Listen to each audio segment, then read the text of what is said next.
Hola a todos, continuando con nuestra serie de vídeos de 10 minutos sobre aspectos importantes de la cartera permanente, en este capítulo vamos a ver los bonos, que es uno de los activos peor entendidos porque son más complejos y sin ninguna duda más importantes para una cartera permanente en el largo plazo.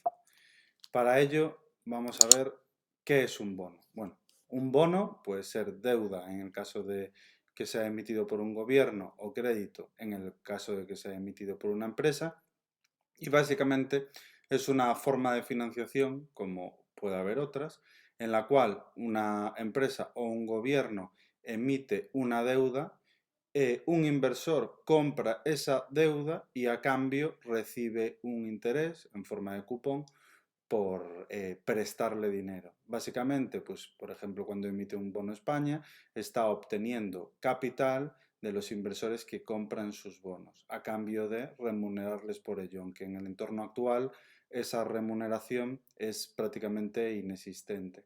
Entonces, es importante entender que es simplemente una forma de financiación en el cual tú no eres propietario de, en caso de que sea la empresa, de una parte proporcional de la empresa, como si lo son los accionistas, simplemente estás prestando dinero a cambio de un tipo de interés. Tu riesgo será que la empresa o el Estado quiebre. Por esa financiación que tú le otorgas como inversor, recibes un cupón en la mayoría de los casos. No vamos a entrar en otros, pero la mayoría de los casos sería un cupón de tipo fijo. Por lo tanto, si financiamos, por ejemplo, al Estado alemán a 10 años a cambio de un cupón del 1% anual, estaremos recibiendo todos los años un 1% en concepto de intereses y al finalizar esos 10 años nos devolverán el 1% que hemos cobrado todos los años más el dinero que hemos prestado al gobierno alemán. Es decir, recuperamos nuestro principal. Estas serían las bases para entender realmente qué es un bono de la forma más sencilla posible. ¿Cuál es el riesgo de un bono? Pues una forma de medirlo, hay muchas otras, es la calificación crediticia. Digamos que hay dos escalones fundamentales, que sería grado de inversión de AAA a BBB, de más arriba a más abajo. Cuanto vas bajando por la escalera es mayor riesgo y la parte más alta es menor riesgo. Todo está asignado por las calificaciones, las casas de calificación de rating y en base a la probabilidad de pago que tengan los intereses debido al flujo de caja que genera o la posición de balance, tienes un rating más alto o un rating más bajo. En la cartera permanente nosotros nos centramos en la parte más alta, en AAA, AA o A, donde tampoco hay demasiada diferencia entre estos tres escalones, pero se considera, en el caso de los gobiernos como el americano o alemán, que son bonos libres de riesgos. ¿Por qué? Porque en caso de tener dificultades para hacer frente al pago de los intereses, el propio Banco Central de Alemania o de Estados Unidos podría imprimir más dinero para hacer frente a sus obligaciones. Por eso se considera que son bonos libres de riesgo. Los de países como Alemania, como Estados Unidos, como Suiza, los más relevantes, Japón. ¿Cuál es la clave en la cartera permanente? La duración. Mucha gente, la reflexión que hace es, pues si Alemania a 20 años me está dando una rentabilidad del menos 0,3, ¿qué sentido tiene comprar bonos alemanes? Es muy importante entender que cuando se compra un bono alemán en la cartera permanente, no es un bono que se mantendrá hasta el vencimiento. Esto quiere decir que si compramos un bono que vence en 2033, no vamos a tener ese bono hasta 2033. La única certeza de, si compramos un bono con una rentabilidad del menos 0,3, de obtener ese menos 0,3 anual, es si compramos el bono y lo mantenemos hasta vencimiento. Es la única certeza de obtener esa rentabilidad. Si en cambio la finalidad de la cartera permanente es comprar ese bono de 2033, por seguir con el ejemplo, y pasados 1, 2, 3 años comprar otro bono equivalente. En vez de ser 2033, pues si pasaron 3 años, sería 2036. Esto simplificándolo mucho porque entran variables como el cupón y demás. A mayor cupón, menor duración, etcétera, etcétera. Pero esos son temas ya más complejos. Con lo que os tenéis que quedar, y más importante, por mucho que os digan que la rentabilidad a vencimiento es negativa, en el caso de la cartera permanente no tiene por qué ser así, porque es una posición larga en duración, lo cual es diferente. Prueba de ello es que la rentabilidad en el bono alemán los últimos 3 años, donde ya era negativa, ha sido bastante elevada. Yo diría una rentabilidad superior al 5% anualizado, con lo cual aquellos inversores que compraron bonos con tipos cero o tipos negativos no obtuvieron una rentabilidad negativa. Pero bueno, conceptos más complicados. Yo con lo que quiero que os quedéis es que no se mantienen a vencimiento, es una posición que se va rotando, por lo que no vas a obtener la rentabilidad que se presupone que vas a obtener. Es una rentabilidad incierta, que no se sabe, que puede ser positiva o que puede ser negativa.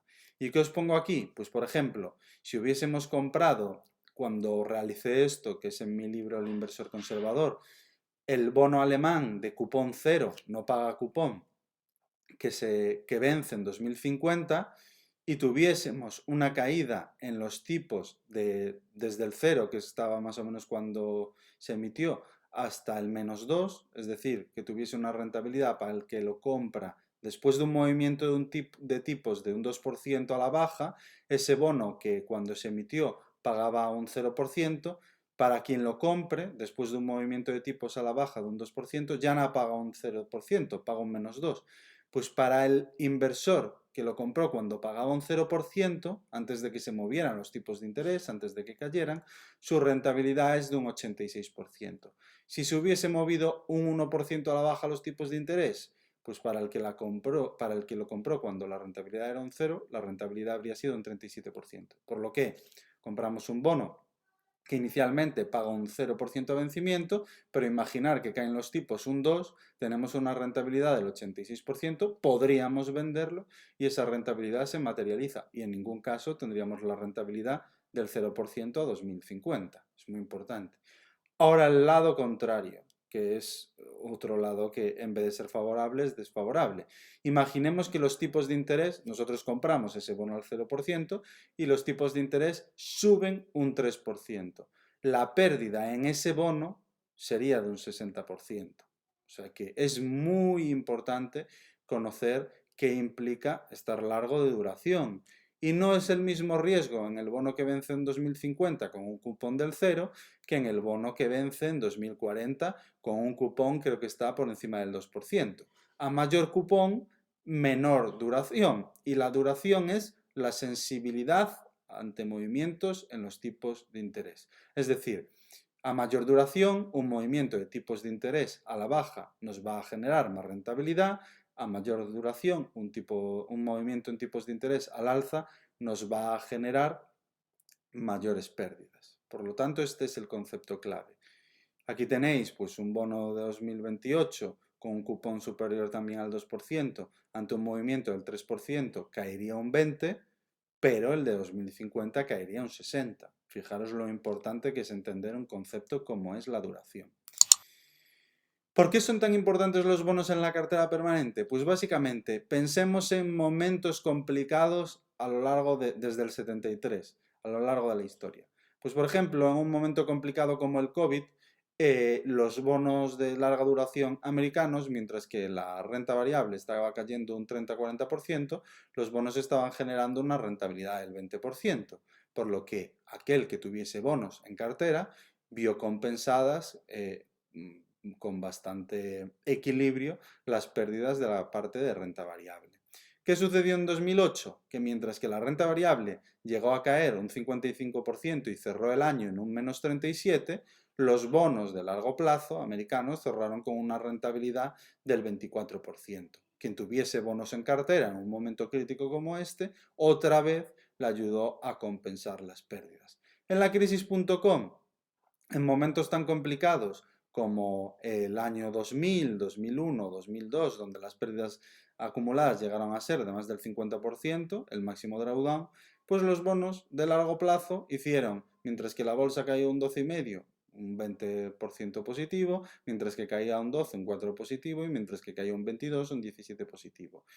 Y por ejemplo, otro momento complicado para la renta variable, que lo veis en la etapa de los 90, que cerró en negativo también con un 2, Pues los bonos de largo plazo cerraron en positivo con un 6%.